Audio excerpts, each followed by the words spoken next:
Hi friends, আমরা আজকে শুরু করলাম দারিংবাড়ির উদ্দেশ্যে যাত্রা। এখন বাজে রাত 9:50। আমরা এখন বনগাঁ থেকে রওনা দিচ্ছি দারিংবাড়ির উদ্দেশ্যে।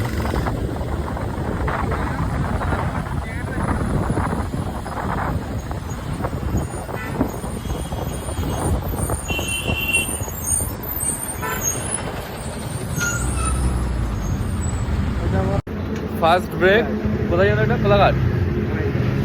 কটা বাজে এখন?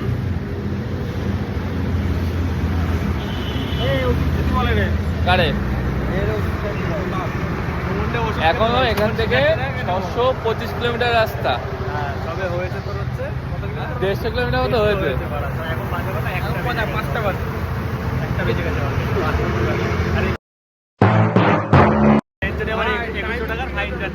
হ্যাঁ, আমরাও ঠিক করেছিলাম যে ফার্স্ট ব্রেক আমরা 1 টাকাতে আমরা নেবো, 1 টাকাতেই নেবো আমরা ফার্স্ট ব্রেক, সেটাই ঠিক করেছিলাম। ফার্স্ট ব্রেক আমরা কোলাঘাটে দিলাম, নেওয়ার পরে বেরিয়ে পড়লাম দারিংবাড়ির উদ্দেশ্যে। রাস্তা সত্যি খুব সুন্দর, আর রাতের বেলায় হাইওয়েতে গাড়ি চালানো এটা বাইকারদের ড্রিম বলতে পারো। কোলাঘাটের থেকে 100 কিলোমিটার আসার পরে আমাদের সঙ্গে ঘটে গেল একটা দুর্ঘটনা, যেটা ভিডিওতে এই মুহূর্তে দিতে পারলাম না। কিছু দূর আসার পরে আমাদের সাথে যে রয়্যাল এনফিল্ডটা ছিল সেটা হয়ে যায় পাংচার, যার কারণে যেখানে আমাদের মোটামুটি সকাল 11টার মধ্যে উড়িষ্যায় ঢুকে যাওয়ার কথা, সেখানে আমরা ঢুকলাম প্রায় 4টে। যেহেতু লং টাইম গাড়ি চালাতে সবারই কষ্ট হচ্ছে, তার কারণে রাস্তার পাশে পেয়ে গেলাম একটা সুন্দর অপরূপ দৃশ্য, একটা মন্দির, যেটা দেখতে খুব ভালো লাগলো, যার কারণে দাঁড়িয়ে গেলাম। মন্দিরটা অ্যাকচুয়ালি 3টে খণ্ডে বিভক্ত, একটা পাহাড়ের উপরে, একটা মিডিলে এবং একটা হচ্ছে একদম রোড সাইডে।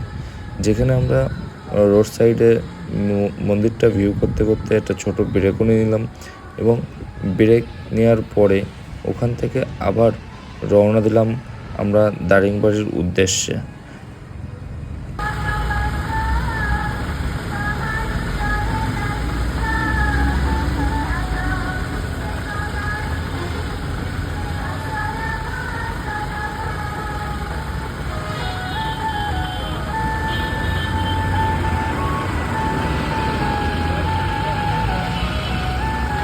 এখান থেকে ব্রেকটা নিয়ে আমরা বেরিয়ে পড়লাম ওখান থেকে বর্মাপুর স্টেশনের উদ্দেশ্যে, যেখানে আমরা ছোট একটা ব্রেক নেব এবং ওখান থেকে আমরা দারিংবাড়ির উদ্দেশ্যে রওনা দেবো।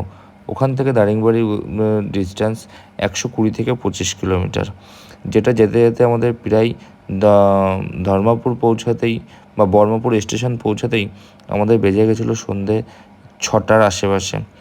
যেখানে খাওয়া দাওয়া করেই আমরা ওখান থেকে বেরিয়ে পড়েছিলাম দারিংবাড়ির উদ্দেশ্যে। আমাদের যেটা সমস্যা হয়েছিল, এখান থেকে রাস্তা তো খুবই সুন্দর ছিল এবং দেখতেও খুব ভালো লাগছিল, যেহেতু দু সাইডে পাহাড় ছিল, মাঝখান দিয়ে রাস্তা দিয়ে ড্রাইভ করে যাচ্ছিলাম, এখানে কোনো অসুবিধা হয়নি। যখন আমরা ধর্মপুরের থেকে বেরোলাম বা বর্মাপুর স্টেশন থেকে বেরোলাম, ওখান থেকে যে 120 কিলোমিটার রাস্তা সম্পূর্ণ ছিল জঙ্গল, এবং সেখানে হয়ে গেছিলো অন্ধকার, যেহেতু আমাদের যেতে খুবই অসুবিধা হয়েছিল এবং প্রচণ্ড টার্নিং ছিল এই রাস্তাটাতে। এই রাস্তাটাতে যখন যাচ্ছি তখন বাজে প্রায় রাত 8টা, আর ওখানে টোটালটাই অন্ধকার আচ্ছন্ন রাস্তা। Thank you watching for video.